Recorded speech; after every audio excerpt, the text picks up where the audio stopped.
Hello everyone, and I hope you're having a good day. On today's video, we take a closer look at the Ranger, its many subclasses, and maybe answer the question, why do people give this class such a hard time? To start off with, the Ranger occupies a unique niche in D&D. It's a half-caster that's a three-way blend of a druid, a fighter, and a rogue.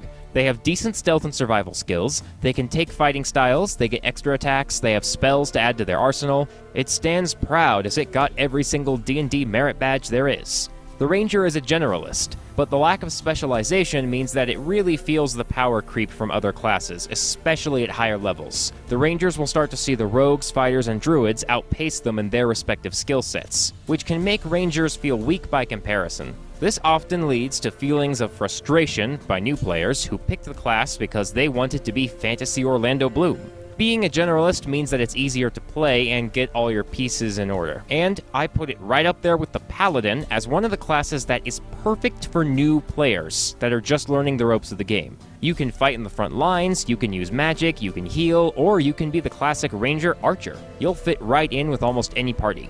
At level 1, you get a fighting style of Archer, one-handed or dual-wielding. You get the Favored Enemy, which is an ability that lets you pick one monster type or two species of humanoids that you really want to kill.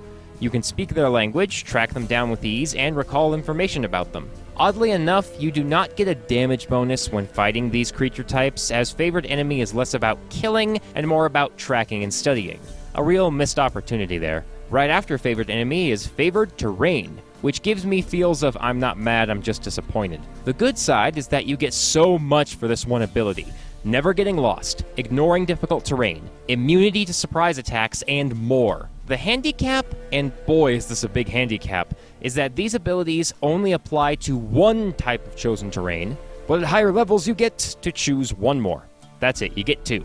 The terrain can be literally anything from a forest to a desert to a city to the Underdark, but you will feel really cucked out of coolness if you pick a terrain type that is never visited. Let's say you pick the frozen tundra for your favorite terrain, only to show up for session 1 and realize you're not playing Ride of the Frost Maiden, you're playing Waterdeep, and you'll be stuck in a city all this time. At which point the PHB just looks at you and kinda says, well, sucks to suck. The Druid does this so much better by giving bonuses based on terrain picked that can be used anywhere. But let's not waste time wishing what the Ranger could be. Let's look at it for what it is. At higher levels, you get Primal Awareness, which lets you sense any monster type at the cost of a spell slot. You can use 1 minute of prep time to hide yourself in wilderness terrain, ignore difficult terrain, leaving no tracks on yourself, you get a blind sense, and finally, being able to add your Wisdom modifier to your attacks against your favorite enemy.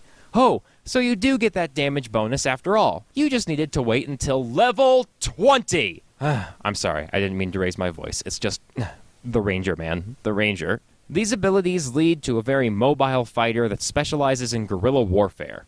Now, about their magic, it's very minimal. They have a few healing spells, a lot of utility spells, but the best spell in their arsenal is Hunter's Mark. It's a concentration spell that can only affect one target at a time, but it allows you to deal extra damage to marked creatures. Plus, the Ranger has access to their entire spell list at all times, and spells can be swapped out during a long rest just like the Druid, so it's not all bad.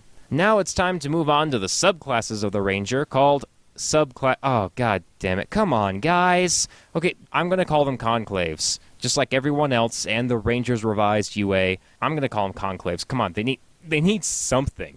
The Conclave of the Hunter is your Ranger 2.0. At level 3, you can choose from 3 different abilities that make you deal more damage with weapons, use reactions to hit larger creatures if they miss you, or get multiple attacks on different targets. Later on, you get to choose from protection against opportunity attacks, to getting a bonus to your AC against creatures that attack you more than once in succession, or advantage against being frightened. Level 11 gives you the choice of rapid-fire arrows or rapid-fire sword swings, and finally, you can steal some of the rogue's goodies and pick your choice of evasion, uncanny dodge, or force any melee attack that misses you to hit something else. The Hunter gives you options for specialization between ranged and melee combat, making you a more effective fighter. So pull a Skyrim and hunt a deer by running them down with a sword in your hand.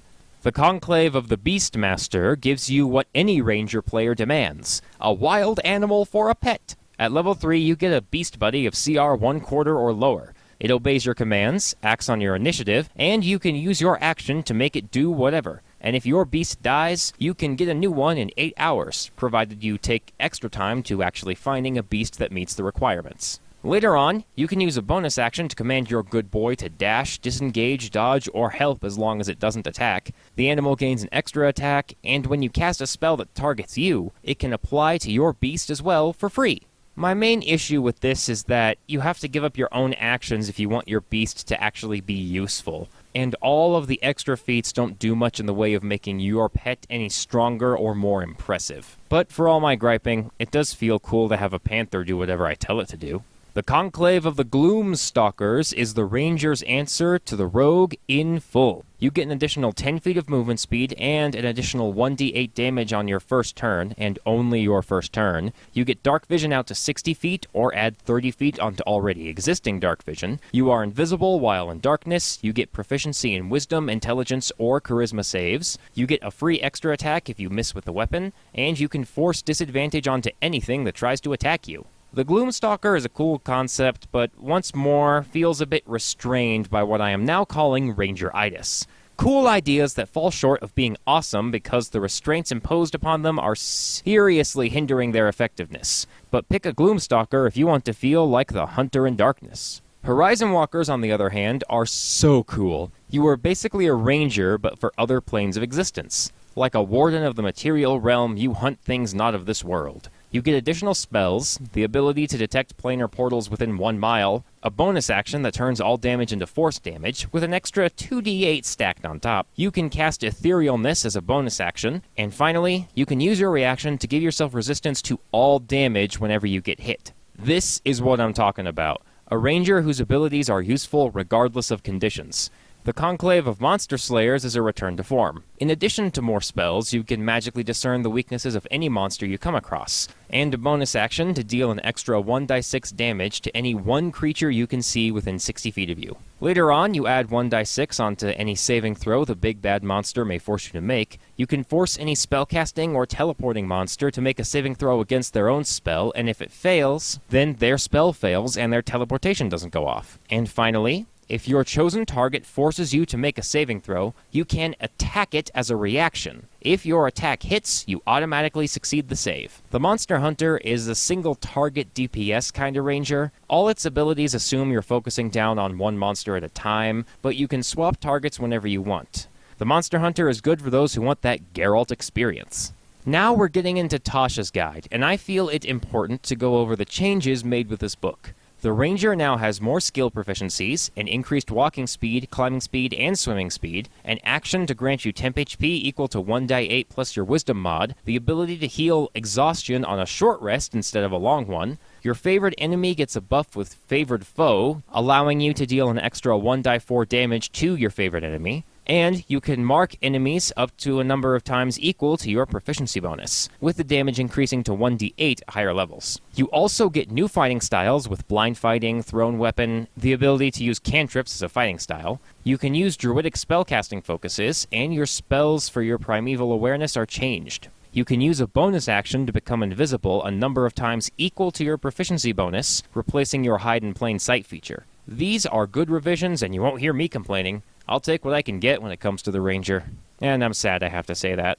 The first conclave found in Tasha's is the Fey Wanderer. You got so tired of Fey trickery that you decided to do the tricking yourself. Your weapon attacks deal psychic damage because being hurt by Fey is more than embarrassing. You get a wisdom mod bonus to your charisma checks. You get proficiency in either deception, performance, or persuasion. You have advantage on being charmed or frightened, and if anything tries to charm or frighten someone else near you, you can force them to make a saving throw, or they become charmed and frightened instead. At higher levels, you can summon Fey and cast Misty Step for free. This is a perfect tricky class for those who want to screw with their enemies with frustrating Fey powers. The Conclave of the Swarmkeeper looks like so much fun. At level 2, you get a swarm of spirits around you that affect anything that gets too close. Creatures attacking you take 1d6 piercing damage. They have to succeed on a strength throw against your spell save DC or be moved 15 feet away, or you can move yourself 5 feet away for free. At higher levels, your swarm lets you fly around by 10 feet and hover just above the ground. Your swarm damage increases to 1d8, and it can knock creatures prone or get you half cover. Finally, The power of the bee movie flowing perfectly in you can give you a reaction to get resistances to damage, teleport up to 30 feet, and you can use this feature a number of times equal to your proficiency bonus. This looks like a lot of fun. I want my swarm to be a large group of angry little gremlins that think I'm their adopted mom or something. Get creative with it. Embrace the power of the bee. Finally, Fizban's Treasury of Dragons gave us the Drakewarden Ranger.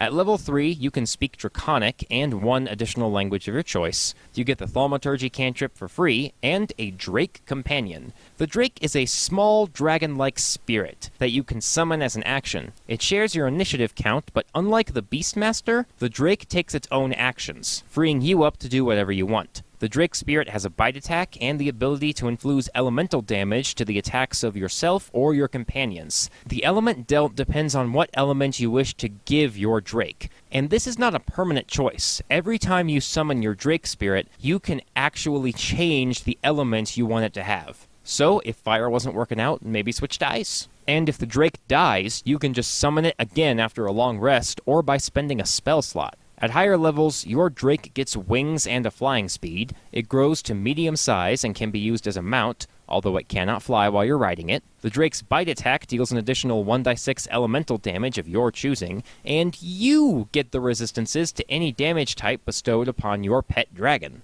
At level 11, you get a Dragon Breath attack, dealing your choice of lightning, fire, cold, acid, or poison, again sharing with your Drake. And it's much better than anything else because the damage can go as high as 10 die 6. It's nothing to scoff at. At level 15, your Drake pet ascends to its final form. It deals even more elemental damage, up to 2 die 6. You can now fly when you ride it, and if you or your Drake take damage, either of you can use your reaction to give the other resistance to the incoming damage. This is my favorite Ranger archetype. This feels like what a Ranger should be. This feels like what the Beastmaster should have been, what it could have been. More independence, not forcing you to pick up one element for your dragon pet. Giving you, not your dragon pet, but you, some really cool benefits. Well, that's the end. But now I have to answer the glaring question, why, with all of this cool stuff, does the Ranger get such a bad rap? Well, I said it earlier. The Ranger has a lot of cool concepts, and it doesn't go all the way with them, or it hinders them with some hyper-specific rules.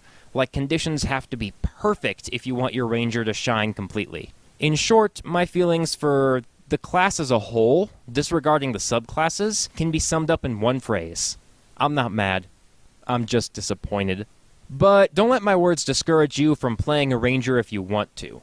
But that's that. Thank you so much for watching. Leave a like if you enjoyed. Subscribe for more D&D stuff. Leave a comment down below about your thoughts on the Ranger. And check out my social media to stay up to date and receive cool benefits. And don't forget to have fun on your next adventure.